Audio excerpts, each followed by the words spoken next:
बिस्मिल्लाहिर्रहमानिर्रहीम, अस्सलामुअलैकुम, good morning. 24/9 में खुशामदीद। मैं हूँ आपके साथ सीमल हाशमी। अस्सलाम वालेकुम और मैं हूँ अबूज़र मुअज़्ज़म। आपको गुड मॉर्निंग, सीमल आपको गुड मॉर्निंग। और नाज़रीन, हम पाकिस्तानी हैं, पाकिस्तान हमारा है। ये अजीम जुमला कहने वाले सैयद अली गिलानी हुर्रियत रहनुमा कश्मीर के, वो अब हमें नहीं रहे। इन्ना लिल्लाहि व इन्ना इलैहि राजिऊन।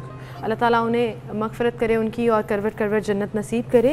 ये वो हुर्रियत रहनुमा हैं जिन्होंने अपनी पूरी ज़िंदगी कश्मीर की आज़ादी के लिए सर्व कर दी। और कश्मीर में इस वक्त सोग का मकाम है। सिर्फ कश्मीर में ही नहीं बल्कि पाकिस्तान में भी इस वक्त सोग मनाया जा रहा है उनके इंतकाल पर। वज़ीर आज़म पाकिस्तान इमरान खान ने तो आज बाकायदा ऑफिशियल मॉर्निंग डे जो है वो अनाउंस भी कर दिया है। कौमी परचम सिरनगू रहेगा और ट्विटर के ऊपर ये टॉप ट्रेंड भी चल रहा है। सब उनकी मग़फ़िरत के लिए दुआएं कर रहे हैं, लेकिन भारत के जुल्म और भारत की ज़्यादतियाँ आज के दिन भी कम नहीं हो सकी। मकबूजा कश्मीर वादी में आज भी इंटरनेट बंद है, आज भी वहाँ पर लोगों को ज़राए इब्लाग से महरूम रखा गया है और ना ही उनके घर या उनकी जगह पर जाने की इजाज़त दी जा रही है। लोग अपने प्यारे लीडर की नमाज जनाजा में शिरकत के लिए जाना चाहते हैं, लेकिन इस वक्त वहाँ पर जुल्म की इंतहा ये है कि लोगों को उनके जनाजे में शिरकत के लिए भी रोका जा रहा है। बहुत कम वक्त दिया गया है और मुख्तसर वक्त में कहा गया है कि तदफीन मुकम्मल की जाए, नहीं तो ऐसा करेंगे हम किसी नामालूम मकाम पर तदफीन कर देंगे। ये धमकी दी गई है भारत की हुकूमत की तरफ से इस वक्त,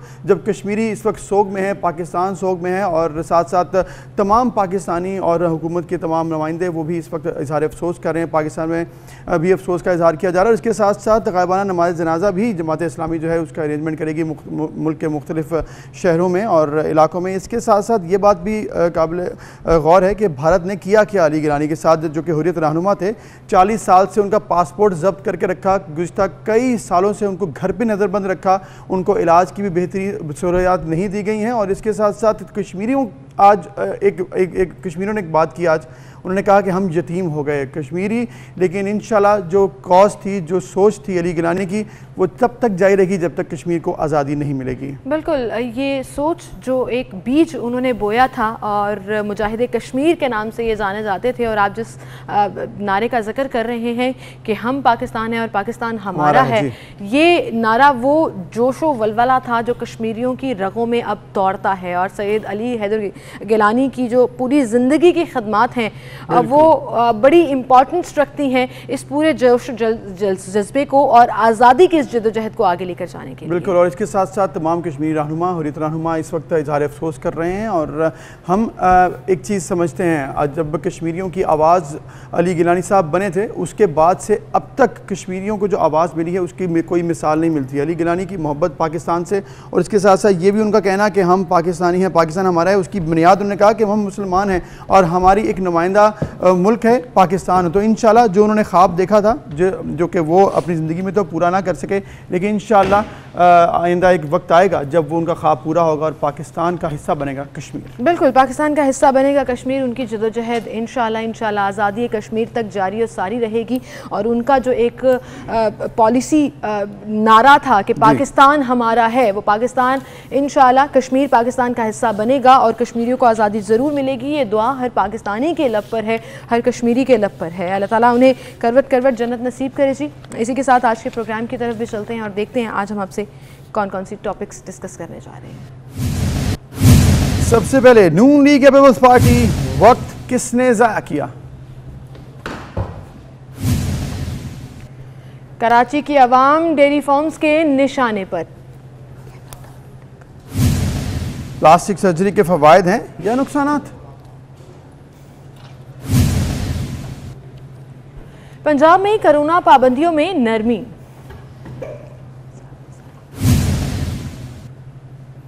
जिनसी ज्यादती के वाक़यात का सिलसिला ताहाल न थम सका। ये थी हमारी टॉप स्टोरीज और आज का प्रोग्राम। सबसे पहले मुल्क में पॉलिटिशियन के ऊपर बात करते हैं जी। मुस्लिम लीग नून की नायब सदर कल बोली हैं मरीम नवाज साहबा, और उन्होंने हुकूमत की 3 साला कारकर्दगी को तबाही और बर्बादी करार दे दिया है। और इसके साथ साथ चूँकि हम आज एक अहम टॉपिक है नून लीग के हवाले से भी, पीडीएम के हवाले से, पाकिस्तानी सियासत के हवाले से हम बात कर रहे हैं, उसमें एक चीज़ बड़ी इंपॉर्टेंट थी कल कल पीपल्स पार्टी और नून लीग के दरमियान जो बयान हुए, जो कि सहाफ़ियों से सवाल, जब सहाफ़ी जब सवाल करते हैं तो फिर जवाब आता है, और जवाब में ऐसा देखा गया, हमने देखा कि कल जब बिलावल भुट्टो साहब ने कहा कि वक्त ज़ाया किया जा रहा है PDM की तरफ से, तो फिर मरीम ने कहा ये तो आवाम बेहतर जानती है किसने किसका वक्त ज़ाया किया। यानी कि अभी जो कॉज थी हुकूमत गिराने की, ऐसे लग रहा है कि अपोजिशन डिवाइडेड होने की वजह से अपोजिशन को इसका नुकसान है और तमाम फ़ायदा सिमल इस वक्त गवर्नमेंट को पहुँच रहा है, तमाम फ़ायदा गवर्नमेंट को पहुँच रहा है, ख़ासतौर पर जब ऑपोजिशन जो है वो डिवाइडेड रहे। इस पर हम बात करेंगे जी। सीनियर तज्ज़ियाकार अंजुम रशीद साहब हमारे साथ मौजूद हैं। अंजुम साहब, बहुत शुक्रिया वक्त देने के लिए। मुल्की सियासत के ऊपर तो सिचुएशन जो है वो नज़र आ ही रही है। मरीम साहबा कल बोली हैं और उन्होंने कहा है कि किसने किसका वक्त ज़ाया किया वो आवाम के सामने है। क्या कहेंगे आप? देखिए, मरीम कल जो है वो उन्होंने फ्यूचर की बात की है, आने वाले दिनों की बात की है। एक तो ये कि जब उनसे ये जो आपने कहा, उनसे कहा गया कि बिलावल ने कहा है कि वक्त ज़ाया किया है, तो मरीम ने जवाब दिया कि ये तो वक्त ही बताएगा कि वक्त किसने ज़ाया किया। यानी मरीम ने बिलावल के जवाब में बिलावल पर कोई हमला नहीं किया, कोई तनकीद नहीं की। उन्होंने जवाब को महज जो है वो एक सॉफ्टली टालने की कोशिश की। इससे पहले उन्होंने कहा कि अब 2018 या 2017 नहीं है, बल्कि हालात बदलने वाले हैं। अच्छा, अब ये भी उन्होंने फ्यूचर की बात की है। ये इस हवाले से बात की है कि शेख रशीद ने कहा था कि अगले 2 साल में ये सारे जेलों में होंगे और इनके खिलाफ मुकदमात के फैसले आ चुके होंगे। इस पे जो है वो कह रही हैं कि हालात बदलने वाले हैं, जिसका मतलब ये है कि ऐसा नहीं है कि गवर्नमेंट जो है वो इनको जेलों में डाल दे और इनको जो है और ख़ुद इलेक्शन लड़े और ये जेलों में हो। अच्छा, बड़ी असल में बात कर रही है कि ऐसा नहीं होगा कि हम जेलों में होंगे और अगले इलेक्शन हो जाएंगे। वो ये कह रही हैं कि आइंदा हालात बदलने वाले हैं। अब हालात वो क्या बदलने वाले हैं, ये इसकी पे इंटरप्रिटेशन कर सकता हूँ। उन्होंने कहा तो नहीं है, एक इशारतन बात की है। उन्होंने कहा है कि जो अगले साल है उसमें मुमकिन है कि जो मरीम कह रही है, मैं उसको इंटरप्रेट कर रहा हूँ कि अफ़गानिस्तान में अगर तालिबान जो हैं उससे दुनिया नाराज़ होती है, अमेरिका, यूरोप वो नाराज़ होते हैं, तो दबाव पाकिस्तान पे आएगा और पाकिस्तान को जो है वो अंदरूनी मुल्क जो है मुफाहमत की ज़रूरत होगी। ऐसा नहीं कि रियासत को और पाकिस्तान के इदारों को जो है वो पाकिस्तान पे जो पाकिस्तान की सड़कों पे अगर मुजाहरे हो रहे हैं तो वो सूट नहीं करेगा। इसलिए ज़रूरत होगी कि मुस्लिम लीग नून को और पीपल्स पार्टी को और तमाम अपोजिशन को भी साथ लेके चला जाए। अब ऐसा नहीं होगा कि इनको जेल में डाल के वो इलेक्शन लड़ लें। एक्चुअली वो फ्यूचर की बात कर रही हैं और फ्यूचर में वो बिलावल को भी नाराज नहीं करना चाहती, लेकिन उन्होंने कल ऐसा भी नहीं किया। उन्होंने बाकायदा कहा है कि वक्त ज़ाया किसने किसका किया ये आवाम बेहतर जानती है। दैट मीन्स कि वो आवाम की कोर्ट में बॉल डाल रही हैं और वो इसके साथ साथ बिलावल ने कह दिया है कि इन्होंने वक्त ज़ाया किया है। अब ये सारी सिचुएशन में वक्त ज़ाया किसने किया, वक्त तो गुजर ही रहा था, गवर्नमेंट वहीं पर फॉर्मेशन हुई है। आपको क्या लग रहा है, ये जो कल शहबाज शरीफ के हवाले से बात चल रही, नेशनल गवर्नमेंट की तरफ वो बात करना चाहते हैं, उन्होंने भी ये बात की है, लेकिन मरीम ने कहा है ऐसी कोई बात नहीं, हम ही ने गवर्नमेंट बनानी है। ये आपको क्या लग रहा है, किस तरफ इशारे हैं? देखिए, वो एक बात तो ये कि इनका ये कहना कि जो मरीम ने जवाब दिया है, मरीम जवाब जो है वो तगड़ा जवाब भी बिलावल को दे सकती थी, वो तुर्की भी जवाब दे सकती। उन्होंने ऐसा नहीं किया, उन्होंने बहुत सॉफ्टली कहा कि ये वक्त बताएगा। मतलब उन्होंने बिलावल को नाराज करने की कोशिश नहीं की। वो फ्यूचर में बिलावल के साथ एक अलायंस की कोशिश करती नजर आ रही हैं। अब जो शहबाज शरीफ ने कहा कि कौमी हुकूमत होनी चाहिए और मरीम ने कहा कि वो कौमी मुफाहमत की बात कर रहे हैं, तो एक्चुअली दोनों वो नज़दीक की बात कर रहे हैं। कौमी हुकूमत की बात यह है कि इस वक्त जो शहबाज शरीफ समझ रहे हैं कि जो बैरूनी दबाव दुनिया का पाकिस्तान पर आने वाला है, अगर तालिबान ने कोई गलती की तो उस दबाव का मुकाबला करने के लिए पाकिस्तान की फ़ौज को, पाकिस्तान की रियासत को, पाकिस्तान के इदारों को, पाकिस्तान की हुकूमत को जो है ज़रूरत इस बात की होगी कि यहाँ मुफाहमत हो। ऐसा ना हो कि यहाँ मुजाहरे हो, यहाँ पर मुफाहमत के लिए, ताकि हम बैरूनी दबाव का मुकाबला कर सकें। अंजुम साहब, इस तरह की कंफ्यूजन जो है ना वो गवर्नमेंट फ़ायदा उठा देती है। कल फारूक हबीब ने कहा कि शीन पर नीम भारी है, ऐसा लग रहा है जो बयानात सामने आ रहे हैं। बहरहाल दूसरी तरफ पीपल्स पार्टी के जो चेयरमैन हैं बिलावल भुट्टो जरदारी, उन्होंने दावा किया कि जी आइंदा हुकूमत हमारी होगी। इस हुकूमत के जितने इनिशिएटिव थे वो असल में पीपल्स पार्टी की प्लानिंग और प्रोग्राम्स ही थे और अब जो है वो आवाम को असल में हकाइक नजर आना शुरू हो गए। अब देखिए, कोशिश ये है कि शहबाज शरीफ ने कौमी हुकूमत की बात की। शहबाज शरीफ को ऐसा नजर आ रहा है कि शायद रियासत की ज़रूरत है इमरान खान, और इमरान खान क्योंकि रियासत के साथ एक पेज पर है, वो हर मामले में हाँ में हाँ मिला रहे हैं, इसलिए रियासत उससे अपने आप को अलग नहीं करेगी। इसलिए उन्होंने कौमी हुकूमत की बात की कि हमें भी उसमें शामिल कर लो, हम भी जो है रियासत के मुखालिफ नहीं है, हम भी पाकिस्तान के मुखालिफ नहीं है, हम भी पाकिस्तान की जो हुकूमत है और पाकिस्तान की जो रियासत है और पाकिस्तान के जो इदारे हैं उनको बैरूनी दबाव के मुकाबले में ताकतवर करना चाहते हैं। लेकिन दूसरी तरफ जो है वो बिलावल भी समझते हैं कि अगली जो हुकूमत है उसमें शायद वो प्राइम मिनिस्टर हो, और मरियम दुरुस्त तौर पर समझती हैं कि पंजाब में वोट बैंक जो है, पंजाब की 147 सीटें हैं, पूरे पाकिस्तान की सीटें जो है वो 300 हैं, 332 हैं, तो उसके मुकाबले में पाकिस्तान की पंजाब की सीटें जो हैं वो पूरे पाकिस्तान का 62% है। तो वो समझते हैं कि पंजाब में वो पॉपुलर है तो आइंदा वज़ीर आज़म वो होंगी, और बिलावल ये समझते हैं कि पंजाब में वो सीटें कुछ ले पाएंगे, इसलिए और सिंध लेकिन अर्जुन साहब सिर्फ पॉपुलर होना काफ़ी नहीं है ना, पॉलिसी भी आपकी होती है। मरीम नवाज अगर जो बात करती हैं उसके बाद आपको याद होगा कि पहले 19-20 और अब 21 में वो क्या बात करती रही और कब आर या पार हुआ और क्या होना था, वो सब आपके सामने है। क्योंकि पॉलिसी बनाना और क्राउड पुल करना एक अलग मामला है, लेकिन जहां पर पावर कॉरिडोर्स तक पहुंचना वो एक थोड़ा डिफरेंट मामला होता है पाकिस्तान में। उसमें आपको लग रहा है कि मरीम नवाज करीब भी हैं अभी? देखिए, ये आपने बड़ी सही जानिब अबूज़र इशारा किया है कि पावर में आने के लिए और भी चीज़ों की ज़रूरत होती है। तो उसमें देखिए ना कि शहबाज शरीफ का जो किरदार है कि वो मुफाहमत की बात कर रहे हैं, वो फौज के खिलाफ बात नहीं करते, वो इदारों के खिलाफ बात नहीं करते, वो लड़ाई की बात नहीं करते, वो तसादुम की बात नहीं करते, और वो चाहते हैं कि एक मुफाहमत के साथ रहें ताकि इक़्तिदार में आने के उनके रास्ते और हों। लेकिन मरीम नवाज का पॉइंट वो थोड़ा सा मुख्तलिफ है। मरीम नवाज ने, आपको याद होगा कि इंटरव्यू में कहा था कि पावर कम्स टू पावर, कि जो है वो जब हम मज़ाहमत करेंगे तो हुकूमत हमसे आके बात करेगी, और ताकत के बगैर जो है हमसे बात हुआ नहीं अभी, वैसे हुआ नहीं। दोनों का पोजीशन अलग अलग है, चीज़ों को मसले को हल करने के तरीके अलग अलग है। वो समझती हैं कि ताकत दिखा के हम इदारों को जो है झुका सकते हैं, और शहबाज शरीफ समझते हैं नहीं, हम मुफाहमत के ज़रिए उनको खुश करके, उनकी ताबेदारी करके, उनके साथ मोहब्बत करके जो है वो रास्ता ले सकते हैं। ये दो अलग अलग रास्ते हैं। तो फिर वाज़े इख्तलाफ तो मौजूद है ना, फिर ऐसा तो नहीं है कि दोनों एक ही बात कर रहे हैं, अपनी अपनी साइड की बातें कर रहे हैं दोनों। इसको इख्तलाफ नहीं कह सकते, इख्तलाफ राय कह सकते हैं, इसलिए कि जो नवाज शरीफ हैं उन्होंने जानबूझकर एक प्लान अंदाज में शहबाज शरीफ को भी इजाज़त दे रखी है कि वो भी अपना मुफाहमत का बयानिया पेश करें, और मरीम को भी इशारा किया हुआ है कि वो, मतलब आप ये कह रहे हैं दोनों आइडियाज जो हैं वो फ्लोट कर दिए गए हैं अवाम में, जिसकी पॉपुलैरिटी ज्यादा होगी जाहिर है फिर अल्टीमेटली उसको चूज, मतलब हाँ जो बेहतर रास्ता होगा वो नवाज शरीफ वक्त पे फैसला कर रहे हैं। ठीक है ना, फिर बिलावल साहब ने जो कह दिया कि वक्त ज़ाया हो रहा है, यानी कि पीडीएम के प्लेटफॉर्म से, कि मतलब आप वक्त दे रहे हैं ना, फिर आपने कुछ जो एक तहरीक चलानी थी कि आपने इस्तीफे देने थे, आपने जाके असेंबली के अंदर एतमाद की बात करनी थी, हुकूमत गिराने की बात करनी, आपने वक्त दिया, आपने अपनी पॉलिसी दो तरह की कर दी, तो फिर इसमें तो टाइम लगता है, फिर वक्त तो ज़ाया हुआ ना।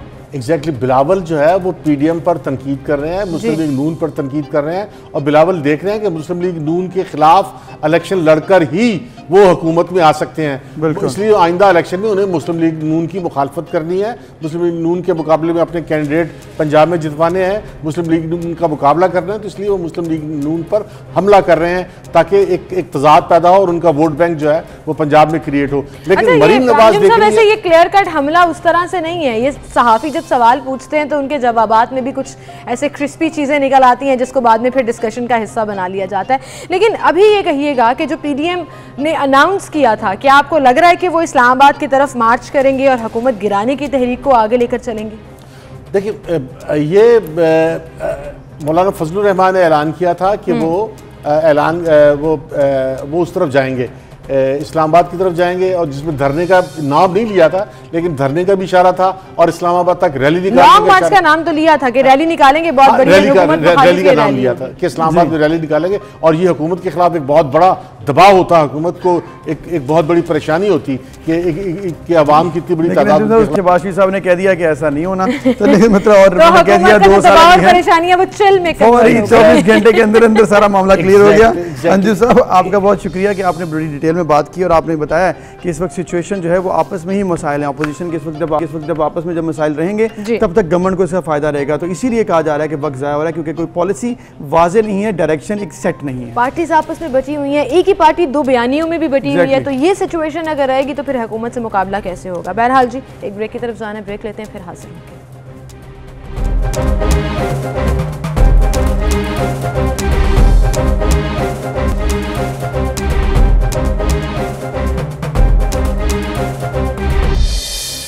Welcome back. एक बार फिर से आपको खुशामदीद कहेंगे। नाज़रीन, बारिशों का दूसरा स्पेल शुरू हुआ है पंजाब के मुख्तलिफ इलाकों में। तो कल बड़ी ज़बरदस्त और तेज़ बारिश हुई, लेकिन कराची वालों को बादलों ने धोखा दिया। बादल तो बहुत आए लेकिन बारिश का सिर्फ छींटा लगा। लेकिन एक डिपार्टमेंट उसने धोखा नहीं दिया, के इलेक्ट्रिक, और जो उन्होंने किया, और 1400 फीडर्स आउट ऑफ 1900 फीडर्स, यानी कि मोर देन 50% फीडर्स जो हैं ट्रिप रहे, जिससे शहरी परेशान थे। हेल्पलाइन जो थी 118 वो भी मुअत्तल थी और कोई राब्ता नहीं हो पा रहा था, लोग बड़े परेशान थे।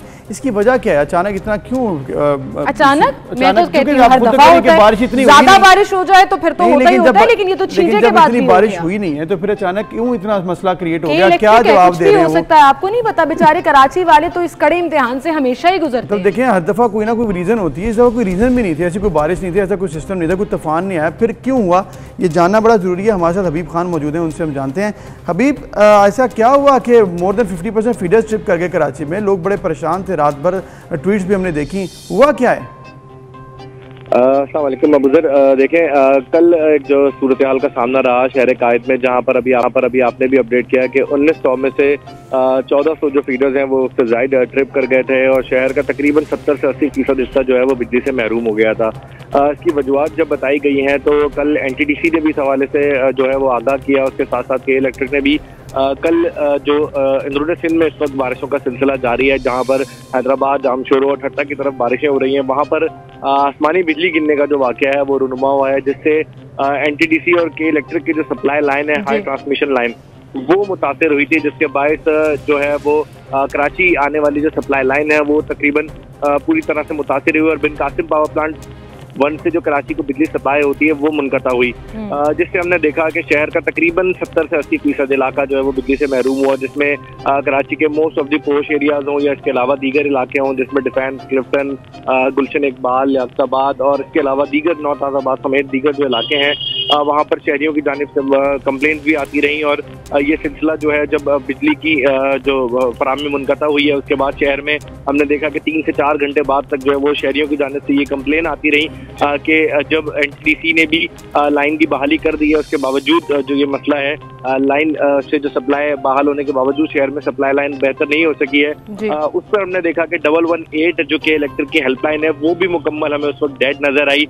के इलेक्ट्रिक की अगर नाअहली के हवाले से बात करें तो यहाँ पर हमें दिखाई दी कि जो के इलेक्ट्रिक की हेल्पलाइन है, जहाँ से शहरी अपने मसाइल से जो है वो उनको आगाह करते हैं और अपने मसाइल पे कंप्लेन वगैरह दर्ज कराते हैं, वहाँ शहरियों को बड़ी अजियत और परेशानी। लेकिन हबीब, ऐसा कब नहीं हुआ? हेल्पलाइन हमेशा डाउन हो जाती है, एक बड़ा ब्रेकडाउन अनाउंस कर दिया जाता है और फिर बिजली गायब हो जाती है। कब तक बेचारे कराची वालों का ये कड़ा इम्तिहान जो है वो चलता रहेगा? और सिर्फ यहाँ तक नहीं, ये बारिश का सिर्फ छींटा था, जहाँ बिजली गई वहाँ पानी की सप्लाई भी मुअत्तल रही। बिल्कुल, देखें, बिजली की जो सप्लाई मुअत्तल होती है तो कराची पे इसका डायरेक्टली इम्पैक्ट जब आता है तो वो सबसे पहले पानी की सप्लाई लाइन पे आता है। तो कराची में जब बिजली बंद होती है तो पानी कराची का ऑटोमेटिकली जो है वो बंद हो जाता है, क्योंकि कराची की जो पानी की सप्लाई लाइन है वो दोनों ही जो है वो हब से और इसके साथ साथ इधर जो है हमारे पास धाबे चीजें हैं। अब क्विकली बता दीजिए कि आप बहाल होगी बिजली, ओवरऑल सिचुएशन ठीक है? जी बिल्कुल, देखें, रात में ही के इलेक्ट्रिक की जानिब से तकरीबन मैसेज एक जारी किया गया था और उसके बाद हमने शहर की सूरत हाल की भी अपडेट ली थी, तो बिजली शहर की जो है मुकम्मल तौर पर बहाल कर दी गई थी। इस वक्त शहर में सूरत हाल जो है वो कंट्रोल में है। थैंक यू हबीब, आपने बताया कि आसमानी बिजली गिरी और ट्रांसमिशन लाइन जो है वो खराब होगी, जिसकी वजह से ऐसा हुआ। जी बिल्कुल, लेकिन असल मसला ये है कि आसमानी जो बिजली गिरी है उसकी वजह से ट्रांसमिशन लाइन ख़राब हो गई और अब वो उसको बहाल कर दिया गया है, तो ये एक अच्छी चीज़ है कि वापसी जो है बिजली की हो गई है। बिल्कुल, इसी के साथ नाज़रीन हम एक ब्रेक की तरफ चलते हैं, ब्रेक लेते हैं, दोबारा हाजिर होंगे हमारे साथ में।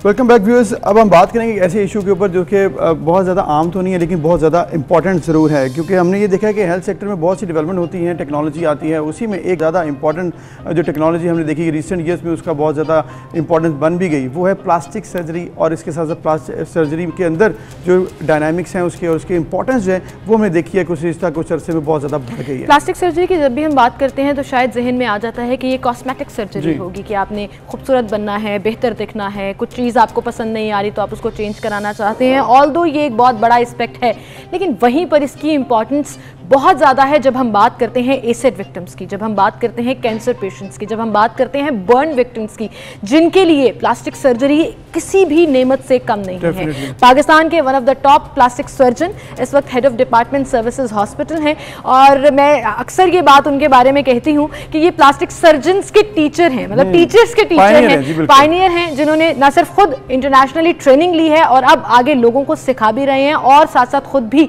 लोगों का इलाज कर रहे हैं। हमारे साथ मौजूद है प्रोफेसर डॉक्टर फरीद अहमद खान, उन्हें हम खुशामदीद कहेंगे। अस्सलाम वालेकुम डॉक्टर साहब। डॉक्टर साहब क्या हाल है? Thank you. डॉक्टर साहब सबसे पहले तो ये बता दें कि 10-15 साल से मैं आपको देख रही हूँ और आप ऐसे के ऐसे ही हैं, आप इस चीज़ का क्या राज है, ज़रा लोगों को ये भी बता दें। मेरा ख्याल है जी अंदर की खुशी और इत्मीनान। अच्छा जी। और यही मेरी सबसे गुजारिश होगी कि अपने अंदर को बेहतर रखें तो वो जाहिर में भी जाहिर हो जाता है। ज़बरदस्त ज़बरदस्त। प्रोफेसर साहब, क्योंकि अब ये तो बड़ी ज़रूरी एस्पेक्ट है, अगर आपने खुश रहना है तो वो बाहर भी नज़र आता है, लेकिन इसके अलावा अब चूँकि प्लास्टिक सर्जरी बहुत से लोगों को, जिस तरह सिमल ने भी शुरू में कहा कि लगता है सिर्फ कॉस्मेटिक के लिए, तो थोड़ा सा पहले इसमें डिटेल में ज़रा थोड़ा बताइएगा हमारे व्यूअर्स को कि ये क्या क्या है, इसमें डायनामिक्स क्या हैं, इंपॉर्टेंस इसकी किस हद तक बढ़ गई है। जी, वो ऑन ए लाइटर नोट, वो पहले आपने बड़े लतीफ़े सुने होंगे कि प्लास्टिक सर्जरी का मतलब है कहीं से प्लास्टिक लेके लगा देना। तो प्लास्टिक जो है ना जी, असल में एक लैटिन वर्ड है जिसका मतलब है मोल्ड करना। ओके। सो हम बेसिकली किसी भी चीज़ को मोल्ड कर सकते हैं। अल्लाह ने तख्लीक की सलाहियत तो, और वो तो अल्लाह का वस्फ है, लेकिन हम ये है कि वो उसको क्रिएट करना और उसको आप बाकी सर्जरी से इसका फ़र्क इस तरह लें कि आम सर्जरी में तो अगर पित्ते में दर्द है तो पित्ता निकाल के रख दिया। हम ये करते हैं कि खुदा न खास्ता कैंसर है और किसी खातून की ब्रेस्ट को काटा गया, उसके बाद उसको रिकन्स्ट्रक्ट करके नया बनाना, ये एक प्लास्टिक सर्जरी की एक मेन इसका एस्पेक्ट है। उसका जो डार्लिंग ऑफ मीडिया है वो है जी कि जिस तरह आप कहते हैं कि कॉस्मेटिक सर्जरी, हर एक को यही पता है कि cosmetic surgery is the main aspect of it, लेकिन असल में जो बर्न सर्जरी है, जो रिकन्स्ट्रक्टिव सर्जरी जिसको हम कहते हैं, वो इसका सबसे मुश्किल और सब्र आजमा मरहला है, और असल में वही मेराज है प्लास्टिक सर्जरी। बिल्कुल सही। और आई थिंक वो बड़ा कॉम्प्लिकेटेड भी है, बड़ा मेहनत तलब, ट्रेंड लोग जो हैं वो इसका काम कर सकते हैं। सर ये कहिएगा कि हम जो एडवांसमेंट में दुनिया कहाँ से कहाँ निकल गई, और हम तो अक्सर उनके मीडिया या मूवीज़ या सीजन्स में ऐसे भी देखते हैं कि टोटल फेशियल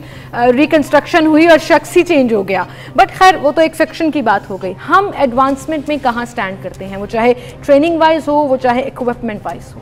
मेरा ख्याल है ये आजकल सोशल मीडिया के दौर में बड़ा इम्पॉर्टेंट है ये डिफ्रेंशिएट करना कि अगर आपने फेस ऑफ तरह की मूवी देखी है जिसमें जॉन ट्रेवोल्टा का शक्ल उतार के किसी और की लगा दी, लेकिन इन रियलिटी दुनिया में इस वक्त 114 फेशियल ट्रांसप्लांट हो चुके हैं जी। अच्छा। इसका मतलब ये है कि पूरा फेस आपने एक शख्स का उतारा और उसको माइक्रोवेस्कुलर तरीके से जोड़ा, और ये सब प्लास्टिक सर्जरी का aspect it has been done.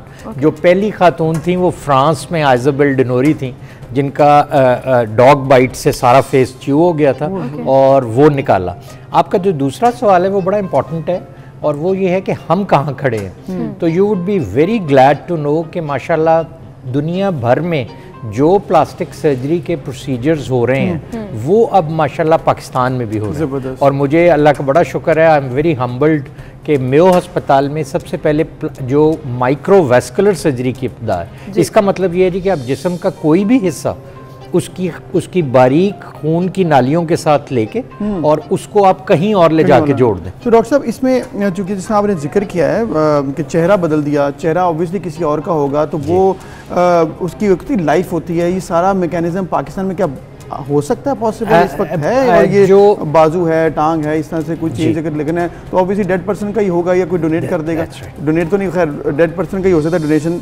तो वो कैसे, वो फिर टाइमिंग उसकी किस तरह से मैनेज हो रही है पाकिस्तान में? ये अबू ज़र साहब, जो ट्रांसप्लांट है वो एक होता है कि आपका अपना हाथ कट गया तो आपने वो दोबारा जोड़ के लगा, तो वो फैसिलिटी हमारे पास मौजूद है और मैंने भी बहुत सारी की हैं। दूसरा एस्पेक्ट ये है कि किसी और का लाइव बंदे का कोई ऑर्गन आपने दूसरे को लगाया, जिस तरह हम किडनी ट्रांसप्लांट लिवर का भी वो फेस या हाथ के सिलसिले में वो मुमकिन नहीं है।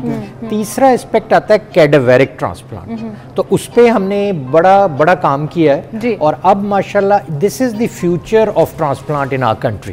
तो अब एक बाकायदा गवर्नमेंट ने एक फोटा, एक अथॉरिटी भी बनाई है जिसके तहत अब हम ट्रांसप्लांट को, कैडावेरिक ट्रांसप्लांट को पॉपुलराइज करने की कोशिश कर रहे हैं। इससे ये होगा कि हमारे जो बेशुमार मरीज जो गुर्दा लाइव का देने के लिए या लिवर की वजह से, जब मैं आपको याद होगा जब मैं शेख जायद में था तो हमने वहाँ लिवर ट्रांसप्लांट और पहला कैडावर लिवर ट्रांसप्लांट किया, जो कि एक अरसलान एक बच्चा था, उसने अपना लिवर, उसकी माँ ने जब वो फौत हो गया तो वो हमने निकाला और किसी को कामयाबी से लगाया। तो अल्लाह का शुक्र है कि हम पाकिस्तान में अब इसमें भी काफ़ी आगे जा चुके हैं। बिल्कुल, लेकिन I think we have a long road ahead वहाँ तक पहुँचने में जहाँ ऑर्गन डोनेशन प्राइमली पूछा भी जाता है और डिस्कस भी किया जाता है।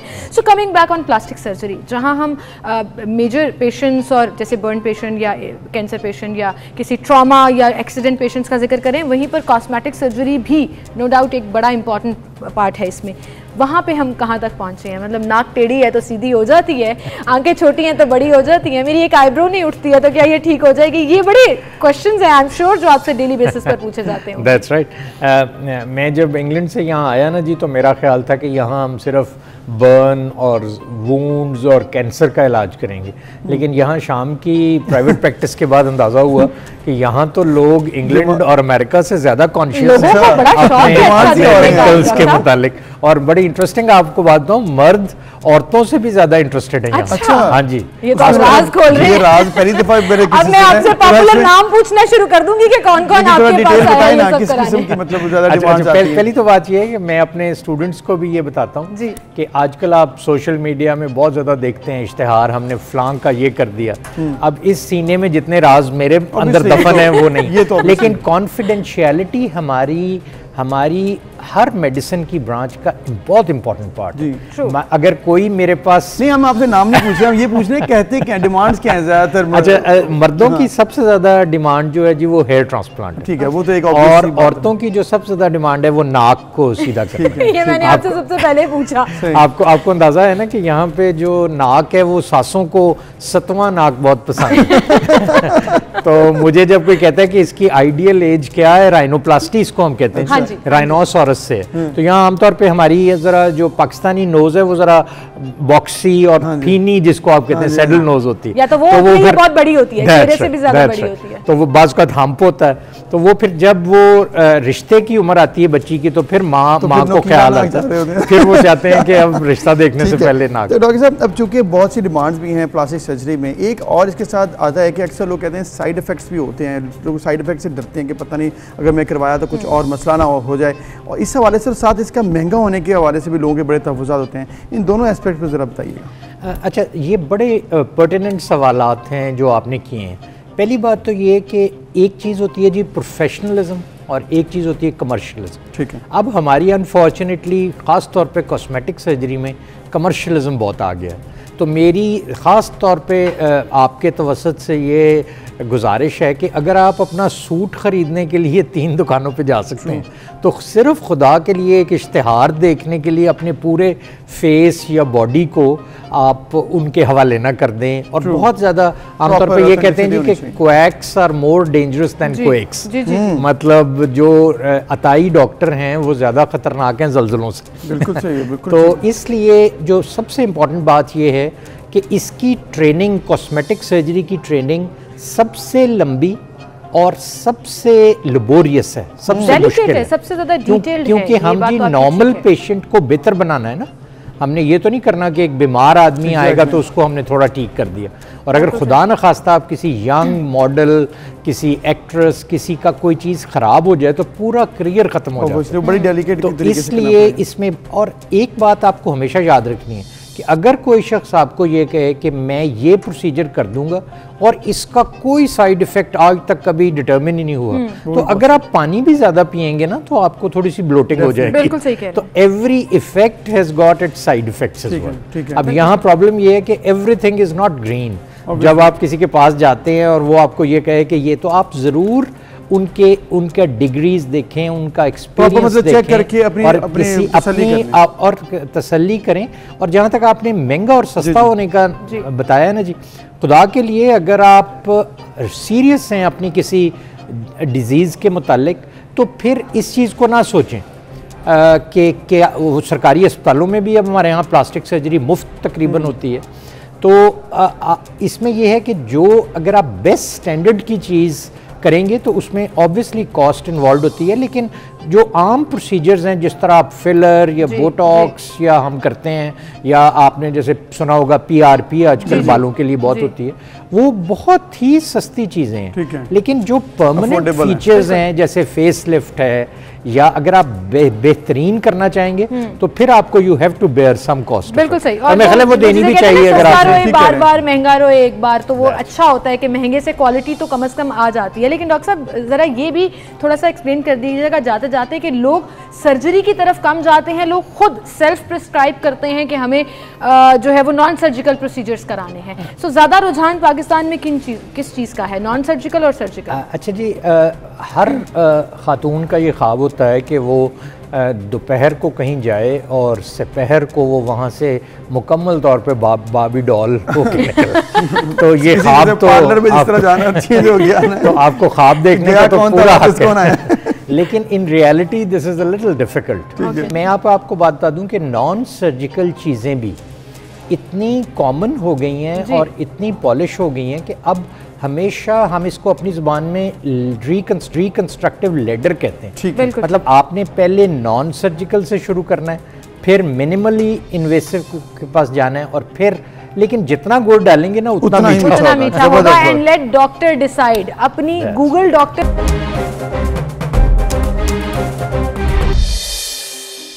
Welcome back. एक बार फिर से आपको खुशामदीद कहेंगे। नाज़रीन, कोविड की सिचुएशन की अगर मुल्क भर में बात करें तो इस वक्त रेशो जो है वो 6.6 के अराउंड आज गुज़श्ता 24 घंटों की जो NCOC के इदादोशुमार जारी किए गए हैं उसके मुताबिक है। 89 लोग मज़ीद कोरोना की बीमारी से वफ़ात पा गए और एक दिन में 4103 नए केसेस रिपोर्ट हुए। बिल्कुल। और इसके साथ साथ सिचुएशन ये है कि जैसे ही हमने ये देखा है कि पंजाब सिंध में SOPs भी जारी हो रहे हैं, वैक्सीनेशन में भी तेज़ी आ रही है, वहीं पर सिंध के हवाले से एक परेशानी हमें उसका सामना है। सिंध में इस वक्त ताजिर एक्शन कमेटी ने MA जिन्ना रोड पर भूख हड़ताल का ऐलान कर दिया है और उसकी बड़ी वजह ये बताई जा रही है कि कराची में 44% से ज़्यादा वैक्सीनेशन हो चुकी है, तो वो कह रहे हैं कि कारोबार में नरमी की जाए। और गोपलानी साहब और जमील पराचा ने ये हुकूमत ऐसे अगर नहीं करेगी तो फिर हम मजीद एहतजाज भी करेंगे। तो फिर ये सूरत हाल काफ़ी परेशान कर डिमांड कर रहे हैं जी वो कि रात 10 बजे तक कारोबार की इजाज़त दी जाए। अंदरून सिंध की तरह कराची के ताजिरों के लिए भी हफ्ते में एक छुट्टी का ऐलान किया जाए और जो लॉकडाउन स्मार्ट लॉकडाउन जो लगाया गया है उसमें नरमी बरती जाए ताकि हम अपने कारोबार चला सकें।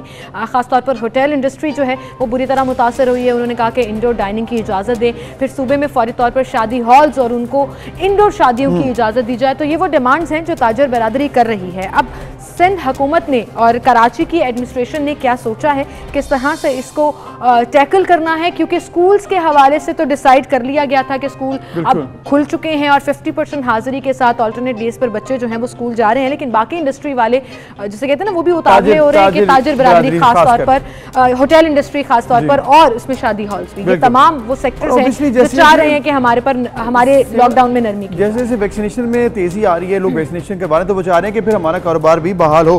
तो इस पर हम बात करेंगे। Parliamentary secretary health Sindh Qasim Soomro साहब हमारे साथ मौजूद हैं, उनसे हम जानते हैं कि इस तरह किस गवर्नमेंट अब क्या सोच रही है। कासिम सोमर साहब, जैसे ही वैक्सीनेशन का अमल तेजी में आगे बढ़ रहा है तो फिर ताजिर बरादरी भी ये डिमांड भी कर रही है इस वक्त कासिम सोमरू साहब से हम रब्ता करने की कोशिश कर रहे हैं जी।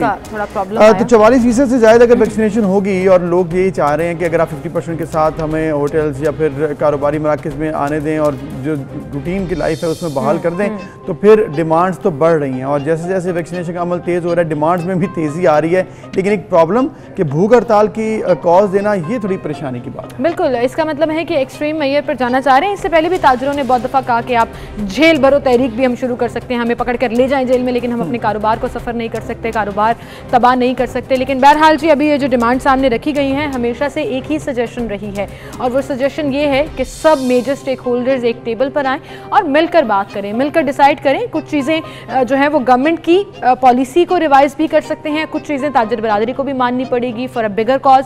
ये वो तमाम चीज़ें हैं जो समझने की भी ज़रूरत है। लेकिन वहीं पर अबू सर जब हम बात करते हैं ना कि लॉकडाउन में नरमी करनी है, थोड़ा नॉर्मल लाइफ की तरफ वापस आना है, वहीं पर जब एक नया वेरिएंट आता है सामने तो एक दफ़ा फिर से ग्राफ जो है वो ऊपर जाना भी शुरू हो जाता है। ये भी हमने देखा और अभी दोबारा से WHO ने भी ये अनाउंस कर दिया है कि एक और वेरिएंट जो है कोविड का वो आ चुका है। पाकिस्तान में फिलहाल अल्हम्दुलिल्लाह और अल्लाह ना करे कि ये आए, लेकिन पाकिस्तान में अभी ये नहीं है, बट दुनिया के मुख्तलिफ ममालिक में ये डायग्नोज हो रहा है कि एक और वेरिएंट आ गया है जिसके बाद केसेस फिर से स्पाइक और अक्सर हमारी जब बात होती है सीनियर डॉक्टर्स के साथ और रिसर्चर्स के साथ तो वो यही कहते हैं कि मजीद वेरिएंट्स भी आ सकते हैं और इसमें कोई कमी अभी फौरी आने वाली नज़र नहीं आ रही 2 से 3 साल में। तो एक ही तरीका है इसमें जो कि सब फॉलो करवाने का आपको डायरेक्शंस भी देते हैं कि आप SOPs को ज़रूर रखिए ध्यान में, उनको फॉलो ज़रूर कीजिए, वैक्सीनेशन में तेज़ी लाइए, क्योंकि इससे कम अज़ कम ये हो सकता है कि आपकी जो रेशो है उसमें कमी आ जाएगी और इसकी जो एडवर्सिटी है वो भी कम हो जाएगी। क्योंकि NCOC ने जो कि बड़ी तेज़ी इसमें लेके आए हैं वैक्सीनेशन में, कल भी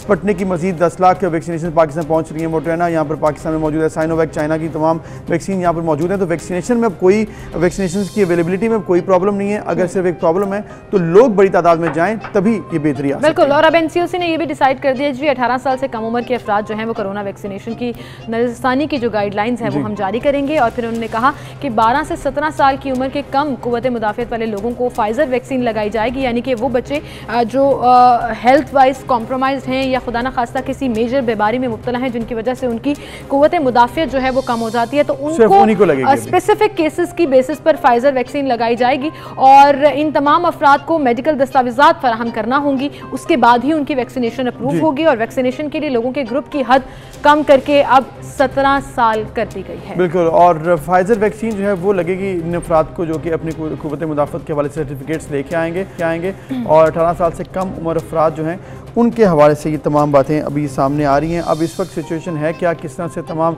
चीज़ें मैनेज हो रही हैं, इस पर हम बात करेंगे कि किस तरह से ताजिर बरादरी सोच रही है। शर्जील गोपलानी साहब भी हमारे साथ मौजूद होंगे, प्रेसिडेंट हैं ACTI कराची, उनसे भी हम जानने की कोशिश करेंगे। और फिर इसके अलावा हम लोग ये भी कासिम सोमरू साहब से भी पूछेंगे, पार्लियामेंट सेक्रेटरी जो हैं, कि किस तरह से गवर्नमेंट सोच रही है कि क्या करना है।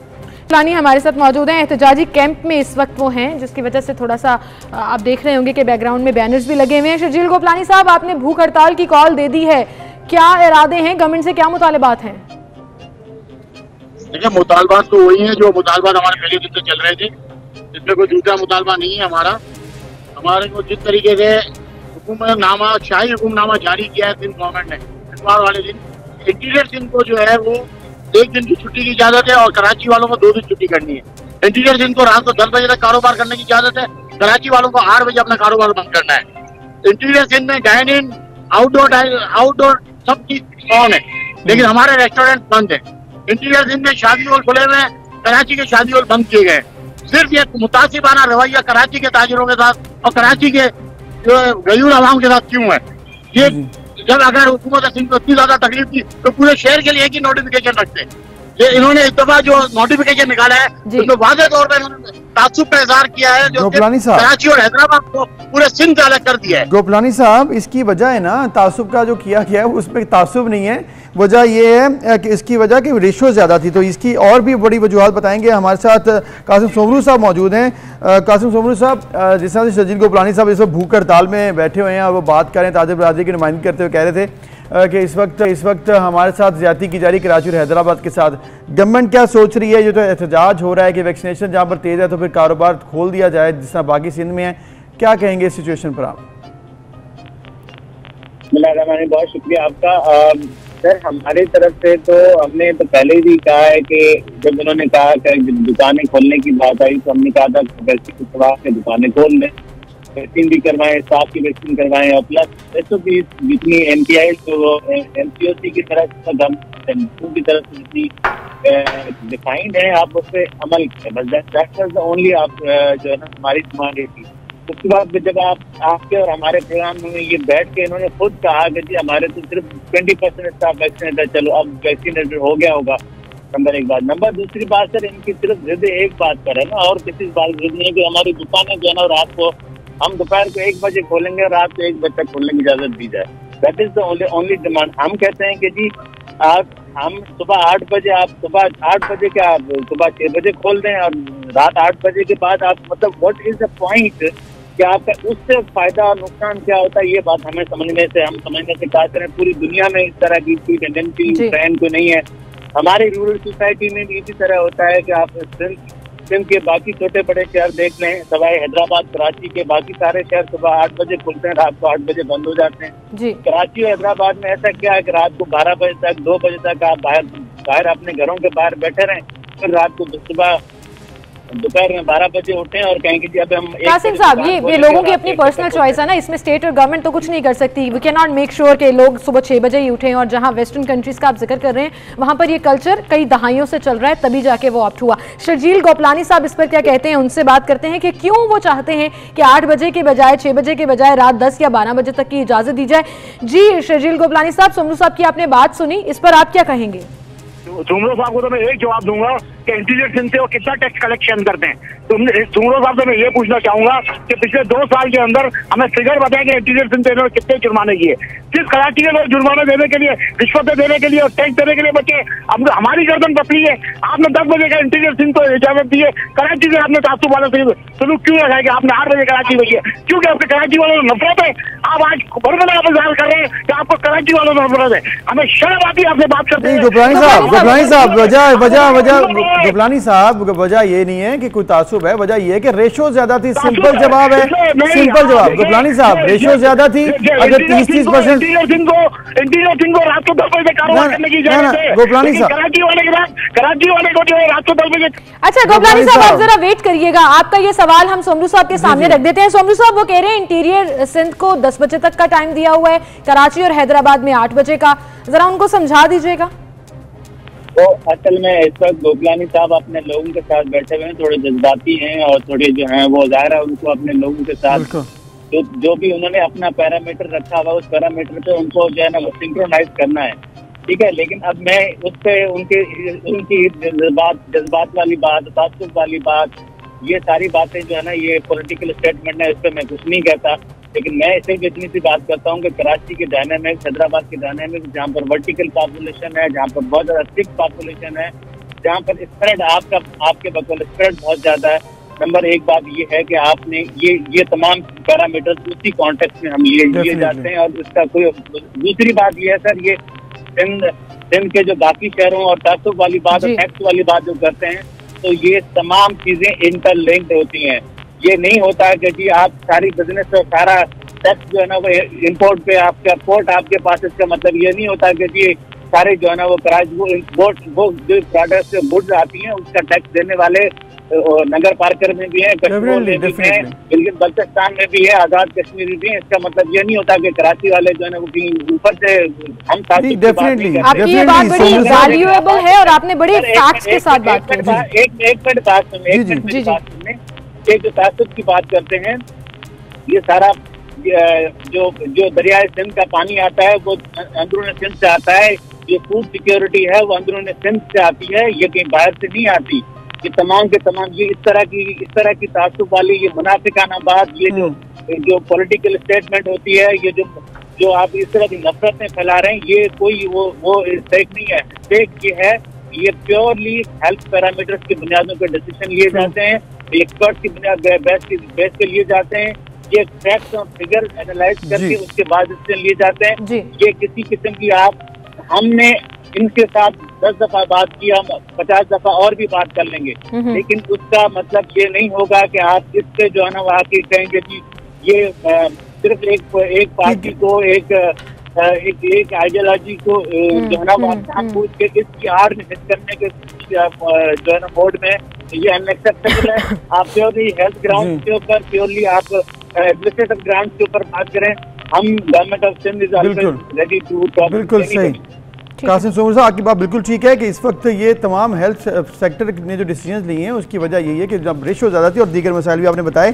गोपलानी साहब, हल ये है कि बात की जाए। अगर आप सिर्फ शोर मचाएंगे, बात करेंगे तो फिर उस तरह से जवाब नहीं बनेगा, क्योंकि हमारे प्रोग्राम का फॉर्मेट यूँ नहीं है कि हमने कोई लड़ाई नहीं करवानी है, हमने सिर्फ यहाँ पर एक बेहतर आर्गूमेंट करवाना है ताकि हमें मामला समझ में आए। आप बताइएगा कि इस वक्त सिचुएशन जो है जिस तरह आप एहतजाज कर रहे हैं, सोमरू साहब ने तो बड़ा क्लियर बता दिया, रेशो कम होगी तो मामला भी बेहतर हो जाएंगे। इस वक्त रेशो बेहतर हो रही है तो सोचा जा रहा है आसानी पैदा करने में, आप इससे मुतफिक नहीं है क्या?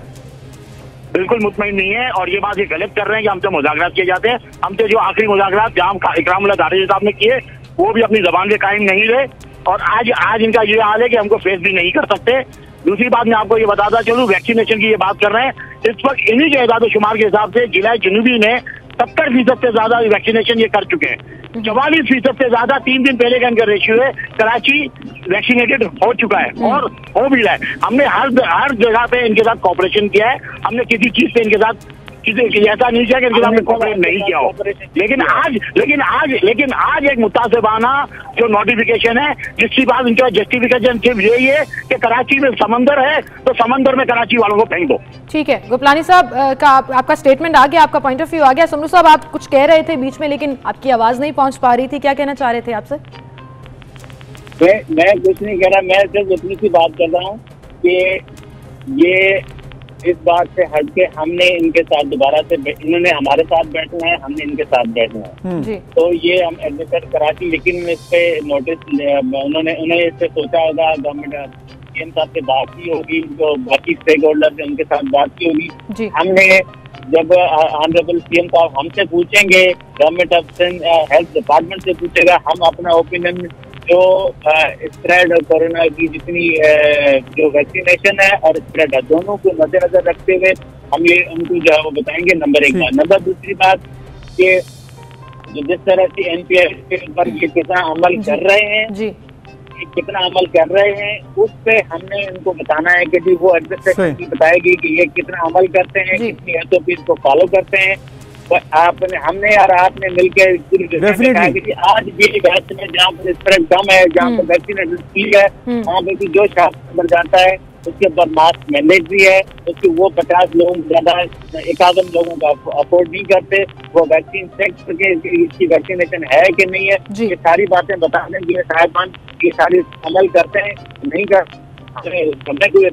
बिल्कुल ठीक, बिल्कुल ठीक है। वैक्सीनेशन लगवाएं और मजीद बेहतरी लेकर आएँ एसओपीज़ में, तभी जो है हालात भी बेहतर हो जाएंगे। कासिम सोमरू साहब भी हमारे साथ थे और इसके साथ साथ गोपलानी साहब भी थे जो कि इस वक्त एहतजाज में शरीक थे और ऑब्वियसली वो परेशान नाराज भी हैं और चाह रहे हैं कि फौरन जो है तमाम मामला बेहतर हो जाए, लेकिन ये आहिस्ता आहिस्ता ग्रेजुअली ही होगा। लोगों में फ्रस्ट्रेशन है, कारोबारी हजरात 2 साल से जिस तरह से वो मुतासर हो रहे हैं, लेकिन वहीं पर मुझे लगता है कि इसको इतना बड़ा इशू ना बनाए कि तासुब की बातें होना शुरू हो जाएं, कराची वालों से नफरत की जा रही है ये बातें होना शुरू हो जाएं। प्लीज खुदारा नेशनल कॉज को समझिए कि आपने अपनी सिविक रिस्पांसिबिलिटी पे करनी है और वो सिर्फ तभी पॉसिबल है जब आप अपनी और अपने प्यारों की हेल्थ का ख्याल रखें। इंपॉर्टेंट है कि अगर आपकी वैक्सीनेशन जिसने वो 44% उन्होंने बताई हो गई है और ज्यादा लोग अगर वैक्सीनेटेड हैं तो फिर खोल दें। ये एक वैलिड पॉइंट है कि अगर वाकई इस तरह काम होगा, वैक्सीनेशन बेहतर होगी तो फिर कारोबार भी खुल जाएंगे। इसके अलावा कोई और दूसरा रीजन नहीं है कि आपने क्यों बंद करवाया, कोई और वजह भी नहीं हो सकती सिवाय इसके कि वैक्सीनेशन वहां पर कम है। बिल्कुल। अच्छा, सिंध और कराची की सिचुएशन तो ये है, लेकिन वहीं पर पंजाब में 15 सितंबर तक लॉकडाउन में जो स्मार्ट लॉकडाउन था नरमी कर दी गई है, कुछ टाइमिंग्स रिवाइज हुई हैं,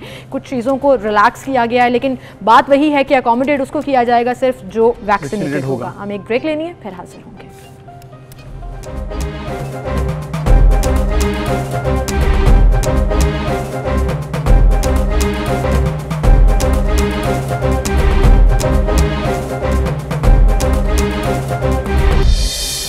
वेलकम बैक व्यूअर्स। कराची में एक ऐसा इशू जो कि बहुत सालों से अब तो चल रहा है और वो ये है कि डेयरी कीमतें जो हैं, जिसमें स्पेसिफिक अगर बात की जाए तो वो लगता है कि डिसाइड नहीं हो पाती हैं। अगर 30 से 40 रुपए का फ़र्क है, यानी कि अगर अभी बात की जाए तो कराची में जो इस वक्त दूध की ऑफिशियल कीमत है वो है इस वक्त 94, लेकिन मार्केट में 130 रुपये से भी ज़्यादा फ़रोख्त हो रहा है। और अभी भी जो इस वक्त डेयरी फार्मर्स और इनके जो नुमाइंदे हैं वो चाह रहे हैं और मज़ीद कीमतें बढ़ जाएँ। इसका मतलब है कि कहीं पर बहुत ज़्यादा प्रॉब्लम है। और इसमें आपको अपडेट भी देंगे, सिंध हाई कोर्ट में दूध की कीमतों से मुतालिक दरख्वास्त पर समाअत भी हुई है और फ़ी किलो 110 रुपये कीमत मुकर्रर की गई। वकील ने ये कहा और जस्टिस साहब काफ़ी नाराज़ नज़र आ रहे थे गिरां फरोशी के ऊपर और मुनाफाखोरी के ऊपर, और जो वहाँ पर मुकालमा हुआ वो भी बड़ा इंटरेस्टिंग रहा।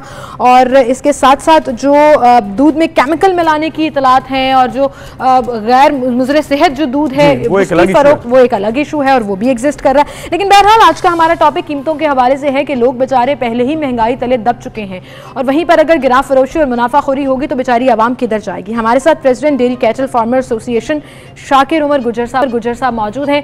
शाकिर साहब, बहुत शुक्रिया वक्त देने के लिए। ये कीमतें तय क्यों नहीं हो पाती सेम पेज पर, डेयरी एसोसिएशन या गवर्नमेंट क्यों नहीं आ पाती है? असल में जो पिछले 5 साल से हम मुसलसल खतूत लिख रहे हैं कमिश्नर कराची में, सिंध हाई कोर्ट के वाज़ेह अहकाम थे कि हर 4 माह बाद इन्फ्लेशन रेट के मुताबिक दूध की कीमतों में कमी या बेशी की जाए। तो इसकी जिम्मेदारी तो कमिश्नर कराची पर आयद होती है कि उन्हें नोटिफिकेशन करना चाहिए था हर 4 माह बाद, और अगर इन्फ्लेशन रेट कुछ ऊपर नीचे था तो कम से कम मीटिंग जरूर कॉल करनी चाहिए, फिर स्टेक होल्डर्स के साथ बैठना चाहिए था। तो इसकी जिम्मेदारी कमिश्नर कराची को आयद होती है और फार्मर्स क्योंकि अपनी जिम्मेदारियां पूरी कर चुके हैं, मुसलसल खतूत लिख चुके हैं, सोशल मीडिया पर अपनी आवाज उठा चुके हैं, नेशनल मीडिया पर अपनी आवाज उठा चुके हैं। सही मैं समझ तो गुजर साहब, अगर आप आवाज़ तो उठा रहे हैं और आपके भी मसाइल सब, अब बेसिक इशू क्या है? क्या कॉस्ट ऑफ प्रोडक्शन बढ़ गई है या फिर आपका जो दरमियान में जो मार्केट में तो इशू क्या है? क्यों बढ़ जाते हैं रेट? इतनी ज़्यादा डिमांड क्यों हो रही है? 40 रुपये का फ़र्क क्यों आ रहा है? असल में देखिए, आपको इतना बता, दूध की कीमतों का ताल्लुक मेरी, आपकी या अवाम नास की ख्वाहिशात पर तो हरगिज़ नहीं हो सकता। दूध की कीमतों का ताल्लुक है इनपुट्स की कीमतों से। इनपुट की कीमतें जैसी बढ़ेंगी दूध की कीमतें बढ़ेंगी, गोश्त की कीमतें बढ़ेंगी, मुर्गी की कीमतें बढ़ेंगी। तो यकीनन इनपुट्स की कीमतें बहुत ज्यादा बढ़ रही हैं, जिसकी बुनियाद पर दूध की कीमतों में इजाफे का फैसला किया गया है और वो स्टेक होल्डर से मशावरत के बाद ही हो सकेगा। और यकीनन अगर सब लोग मुत्तफिक होंगे तो दूध की कीमतों में इजाफा होगा, और सब मुत्तफिक ना हो सके तो फिर उसमें इजाफा रुक सकता है। सब मुत्तफिक ना हो सके तो इजाफा जो है वो होता रहेगा। लेकिन गिरां फरोशी से जहां आपकी साइड की स्टोरी है वहीं गवर्नमेंट की साइड की स्टोरी भी है, लेकिन पिसती तो आवाम ही है। कोई कॉमन ग्राउंड नहीं निकाला जा सकता? बेचारे आवाम वैसे ही महंगाई के तले दबते चले जा रहे हैं। असल में जी जो जमूत सारी है इंतजामिया और डेयरी फार्मर्स के बीच में, ये बर्फ पिघलनी चाहिए और कमिश्नर कराची को स्टेक होल्डर्स के साथ बैठना चाहिए और दरमियान का कोई रास्ता निकालना चाहिए। उसके लिए हम तैयार हैं और यकीनन पिछले 5 साल से चंद एक मीटिंग हुई है जिसमें कमिश्नर साहब ने मुख्तलिफ वादे वईद किए। फिर हमें कहा गया कि हमने स्टेट बैंक को लिखा है इन्फ्लेशन रेट के मुताबिक कितना बढ़ा, तो फिर हम नोटिफिकेशन करेंगे। इफ्तिखार शलवानी साहब ने कहा था हमें, तो फिर नए कमिश्नर आ गए, फिर नए कमिश्नर आ गए तो किसी नतीजे पर ना पहुंच सके। तो हम जहनी तौर पर तैयार हैं और तमाम स्टेक होल्डर भी तैयार हैं, क्योंकि इंतजामिया की जाने से यकीनन क्रैकडाउन से हम डरते हैं, तजलील की जाती है दुकानदारों की, तो ये नहीं होना चाहिए। और बिल्कुल ये नहीं होना चाहिए, बर्फ पिघलनी चाहिए, लेकिन ये दोनों साइड की स्टोरी होनी चाहिए कि दोनों साइड से आवाम के बारे में सोचा जाए। शाकिर साहब, बहुत शुक्रिया आपका, एंड आई रियली होप कि गवर्नमेंट इस इशू को अब टेकअप करेगी, खासतौर पर जब समाअत अदालत में भी चल रही है। यहाँ से कार्रवाई करनी है और कॉमन ग्राउंड निकालना है ताकि एक फिक्स्ड प्राइस जो है उसी पर दूध और हेल्दी दूध कराची के शहरियों। और ये दोबारा से कीमतें बढ़ाने का ऐलान है, इसमें नजरसानी होनी चाहिए, गवर्नमेंट को चाहिए कि यह मुज़ाकरात के साथ जो है इस मामले को डील करे। इसके साथ साथ जैसे कि हमने ब्रेक पर जाने से पहले एक इशू डिस्कस किया और वो ये था कि सिंध में इस वक्त मामला है कराची और हैदराबाद का खुसूसन कि वहाँ पर लॉकडाउन सख्त है, बाकी शहरों में कम है। इसी तरह सिचुएशन अब पंजाब में भी है कि कल पंजाब की गवर्नमेंट ने एक ऐलान किया और एक नोटिफिकेशन भी जारी कर दी जिसमें बहुत से शहर शामिल हैं जहाँ पर आसानी पैदा कर दी गई है, कारोबारी सहूलियात दी गई हैं, इंडोर डाइनिंग भी 50% कैपेसिटी के साथ इजाज़त दी गई, शादी हाउस। लेकिन उसमें बड़े बड़े शहर जिसमें लाहौर और इसके साथ साथ फैसलाबाद, खानेवाल, गुजरांवाला, खुशाब रावलपिंडी शामिल नहीं है। बिल्कुल, कमिश्नर लाहौर इस वक्त हमारे साथ मौजूद हैं। अब लाहौर वाले जैसे कराची वाले परेशान हो रहे थे, लाहौर वाले भी कह रहे हैं कि हमें रिलैक्सेशन कब मिलेगी, ये लॉकडाउन स्मार्ट लॉकडाउन रिलैक्स कब होगा, मार्केट टाइमिंग्स के हवाले से, शादी हॉल्स के हवाले से या रेस्टोरेंट्स के हवाले से। कमिश्नर साहब, क्या एक्सपेक्टेड रिलैक्सेशन है स्मार्ट लॉकडाउन में, खासतौर पर लाहौर और बड़े शहर जिसमें रावलपिंडी, मुल्तान वगैरह भी शामिल है? जी, एक्सपेक्टेड रिलैक्सेशन बिल्कुल है। अगर हम तमाम लोग जिम्मेदार हो जाए, SOPs पे अमल दरामद शुरू कर दें, डिजीज का जो इस वक्त प्रेवलेंस है उसको नीचे लाने में मदद करें। ऑब्वियसली ये तो आपको पता है कि बड़ी मुश्किल के साथ रिलैक्सेशन लगाई जाती है। गवर्नमेंट तो बिल्कुल भी नहीं चाहती कि जो इकोनॉमी का पहिया है उसमें किसी भी तरह की कोई ब्रेक लगे, और बड़ी तकलीफ के बाद और बड़ी डेलिब्रेशंस के बाद ये मेजर्स लिए जाते हैं जिनको नॉन फार्मास्यूटिकल इंटरवेंशंस कहते हैं। तो ऑब्वियसली ये कड़वा घूंट है जो हमें तब तक पीना है जब तक हमारी डिजीज का जो पैटर्न है वो नीचे नहीं आता, और उसको नीचे लाने के लिए दो चीजें बहुत जरूरी हैं।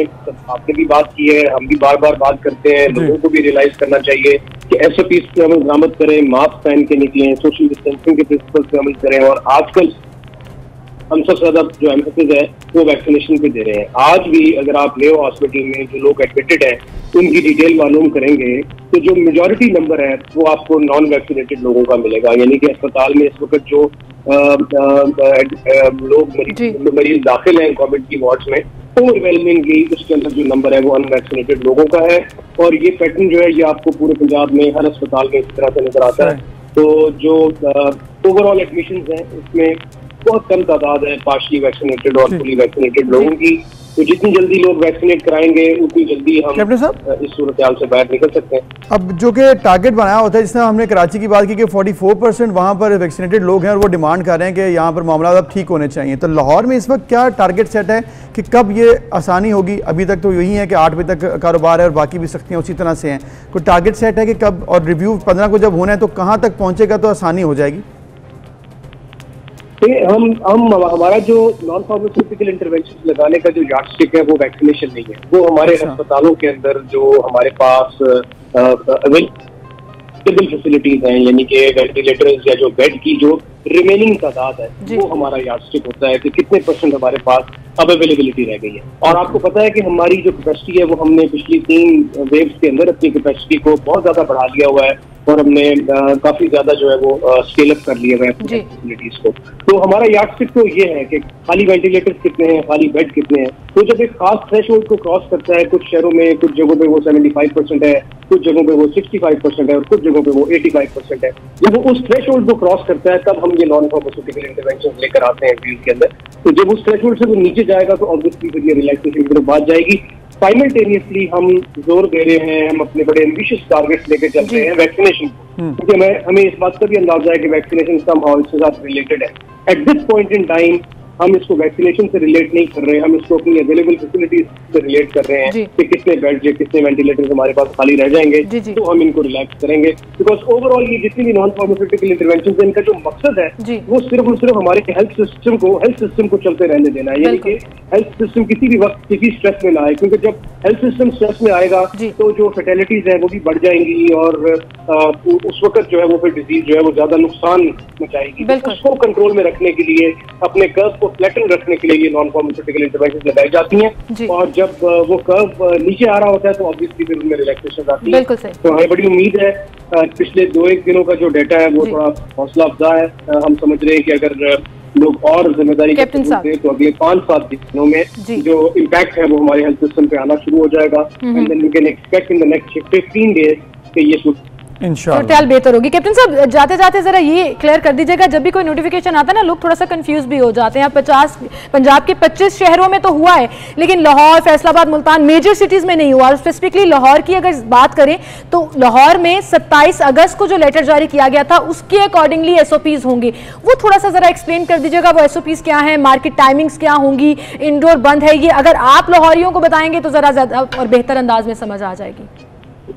जी, मैं बुनियादी तौर पर बता दूं कि ये जो कल नोटिफिकेशन निकला है जो कि लो डिजीज प्रेवलेंस सिटी से ताल्लुक रखता है, उसमें 10 बजे तक की टाइमिंग है, जबकि हमारा जो इस वक्त ऑर्डर इम्प्लीमेंट है फील्ड के अंदर वो 8 बजे का है। यानी कि लाहौर के अंदर जो मार्केट की टाइमिंग है वो 8 बजे तक है। इसी तरह जो हमारे क्लोज डेज है, यानी कि जो हफ्ते में 2 दिन ऐसे जिसमें हम अपनी तमाम चीजों को बंद रखते हैं वो 2 है, यानी कि सैटरडे और संडे हमारे पास क्लोज डे है। बाकी जो अब इस वक्त जो ऑर्डर हुआ है जो लो डिजीज प्रेवलेंट एरियाज का वो 1 दिन का है, सिर्फ संडे का है। इसी तरह एक जो बहुत वाक़िफ़ फर्क है वो इंडोर डाइनिंग के ऑर्डर है, यानी कि इंडोर डाइनिंग हमारे पास नॉट अलाउड है। किसी भी सूरत में इंडोर डाइनिंग हमारे पास अलाउड नहीं है। जबकि जो लो डिजीज प्रेवलेंट वाले शहर है उनके अंदर 50% लोगों को ऑक्यूपेंसी पर इंडोर डाइनिंग अलाउ की गई है। तो ये 3 मेजर फर्क हैं लोगों को बताने के लिए। एक तो टाइमिंग्स का 8 बजे का, दूसरा ये क्लोज डेज का कि हम सैटरडे और संडे को क्लोज डे मना रहे हैं, और तीसरा इंडोर डाइनिंग के हवाले से इंडोर डाइनिंग जो है वो अलाउड नहीं है हमारे पास। ठीक ठीक, बिल्कुल ठीक है। बहुत शुक्रिया कैप्टन उस्मान साहब, आप हमारे साथ मौजूद थे और आपने बड़ा क्लियर कर दिया कि अभी जहाँ पर रेशो ज़्यादा है और जहाँ पता है वहाँ पर अभी उसी तरह रहेगा जिसमें लाहौर और दीगर रावलपिंडी मुल्तान शामिल हैं, उधर भी सख्ती उसी तरह से, ना इंडोर डाइनिंग है, शादी हॉल्स इंडोर बंद हैं। इसके अलावा आपने हफ्ता और इतवार छुट्टी करनी है और फिर मार्केट टाइमिंग भी अभी 8 बजे तक। लेकिन आपको लाहौर में अकोमोडेट नहीं किया जाएगा, ना पेट्रोल पंप पर, ना शॉपिंग मॉल्स पर, ना फार्मेसिस पर, अगर आपने वैक्सीन नहीं कराई। तो उसके हवाले से तो क्रैकडाउन चल ही रहा है जिले इंतजामिया का, and we really appreciate it कि पेट्रोल मिलना बंद हो जाएगा अगर आपके पास वैक्सीनेशन सर्टिफिकेट नहीं है। तो जल्दी से जाएं, वैक्सीन लगवाएं और अपना ख्याल खुद रखें। एक ब्रेक, फिर मिलते हैं।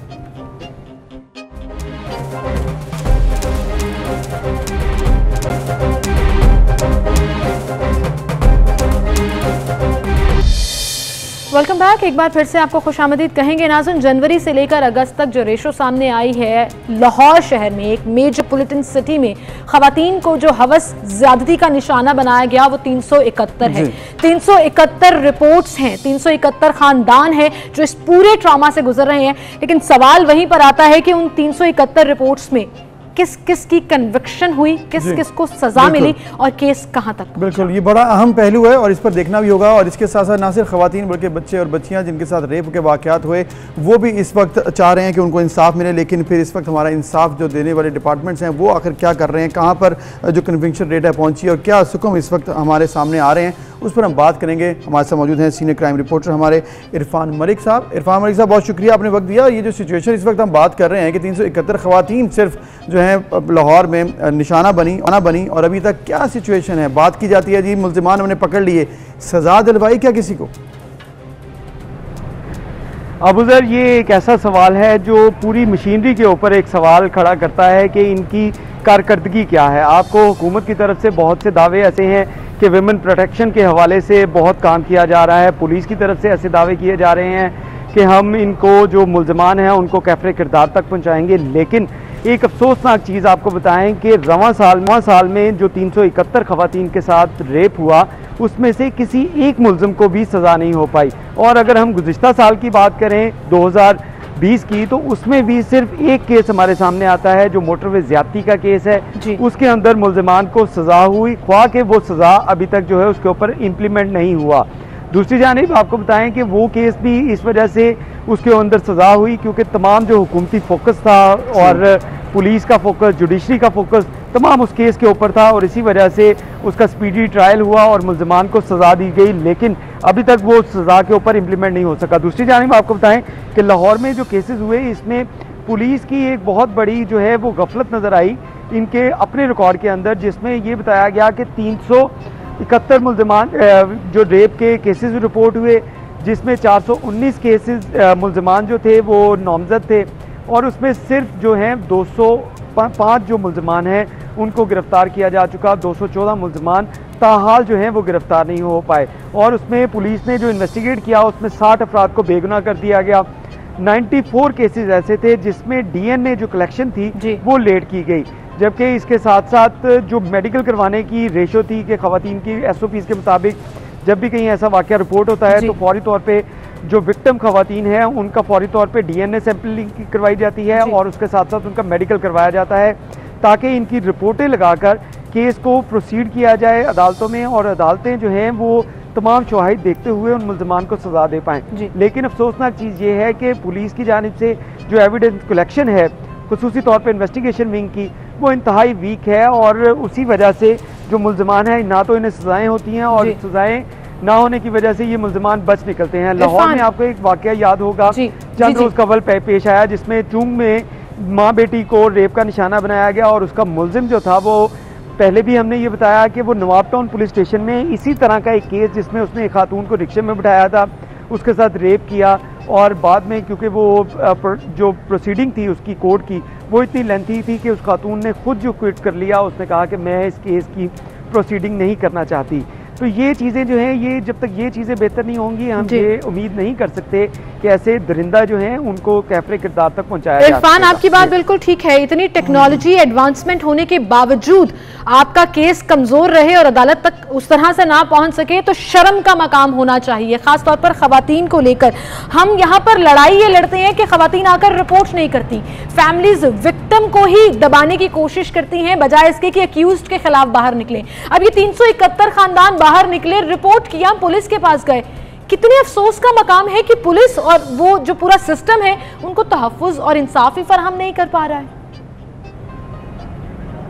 बिल्कुल सीमल, ये बात बिल्कुल ठीक है कि इनको तहफ़्फ़ुज़ तो क्या, इनको जो थानों के अंदर या अदालतों के अंदर जिस किस्म के इनको सवालात का निशाना करना पड़ता है, वो इंतहाई अफसोसनाक चीज़ है।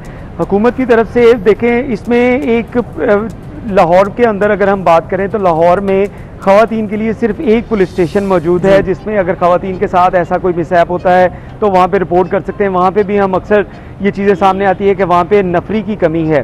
तो लाहौर पूरे 1 करोड़ 20 लाख से ज़ायद आबादी वाले शहर के लिए जो ख़वातीन की बड़ी तादाद जो है 50% से ज़ायद ख़वातीन है, उसमें सिर्फ ख़वातीन के लिए एक पुलिस स्टेशन, और उस पुलिस स्टेशन में भी माजरत के साथ कोई फैसिलिटीज नहीं दी जा रही हैं ख़वातीन को, ये आप बड़े अच्छे तौर पर जानते हैं। डेफिनेटली नहीं होती, बिल्कुल वहाँ पे नहीं होती। और उसी की मैं ये मिसाल दे रहा हूँ कि ये 371 जो केसेस हैं, ये सिर्फ उस पुलिस स्टेशन में के अंदर तो 1 या 2 केसेस रिपोर्ट होंगे। ये तमाम केसेस लाहौर के जो 84 पुलिस स्टेशन है वहाँ पे रिपोर्ट हुए, और उन रिपोर्ट होने के बाद उन खवातीन के साथ जो इन्वेस्टिगेशन विंग की जानिब से सलूक किया जाता है वो इंतहाई खतरनाक होता है, जिसमें खवातीन से पूछा जाता है कि आप उन लोगों से कैसे मिलती थी, उन लोगों कहाँ टच किया, इस किस्म के उनसे बेहुदा। इरफान, एक और चीज़ है इसमें एडिशन कर दें कि अक्सर पुलिस से जब ये पूछा जाता है तो वही आगे से ये कहते हैं कि हमारे ऊपर इस तरह से कानून में लिखा हुआ है कि इतनी ज़्यादा डिटेल है कि हमें शवाहिद इकट्ठे करते करते बहुत देर लग जाती है। इसमें क्या हालात हैं? बिल्कुल अबूज़र, ये बात भी बिल्कुल ठीक है कि जो कानून जो हमने अब तक हम अंग्रेज़ का कानून लेकर चल रहे हैं, उस कानून को बदलने की ज़रूरत है। और हुकूमत की तरफ से इसके ऊपर जो है वो खातिर खा इंतज़ामात करते हुए हुकूमत नज़र नहीं आती, क्योंकि कानून साजी हमारी असम्बलियों में होनी है और वहाँ पे हालात ये हैं कि अभी तक वुमेन प्रोटेक्शन के हवाले से जो कोई ऐसा कानून जो है वो पास नहीं किया जा सका इन 3 सालों के दौरान, जिसमें ये कहा जाए कि ख़वातीन को इस सोसाइटी के अंदर प्रोटेक्शन के लिए जो कुछ हुकूमत ने कोई इक़दाम किए हैं। दूसरी जानिब अगर आपसे बात करें तो जो पुलिस की और लॉ इन्फोर्समेंट एजेंसीज की, तो उसमें जो है वो तरीकाकार वही रवायती तरीक़ेकार अख्तियार किए जाते हैं कि ख़वातीन के बयानात लिए जाते हैं, बयानात लिए जाएं, चीज़ें आगे बढ़ाई जाएं, ना हम सीखते हैं, ना सिखाते हैं, ना बेहतरी की तरफ जाते हैं। और फिर अफसोस ये होता है कि ख़वातीन अपने आप को हर गुजरते दिन के साथ गैर महफूज तस्वुर। बिल्कुल इरफान, आपका शुक्रिया। हमारा वक्त आज का ख़त्म हो चुका है, इंशाल्लाह कल मिलेंगे। अपना ख्याल रखिएगा। अल्लाह हाफ़िज़।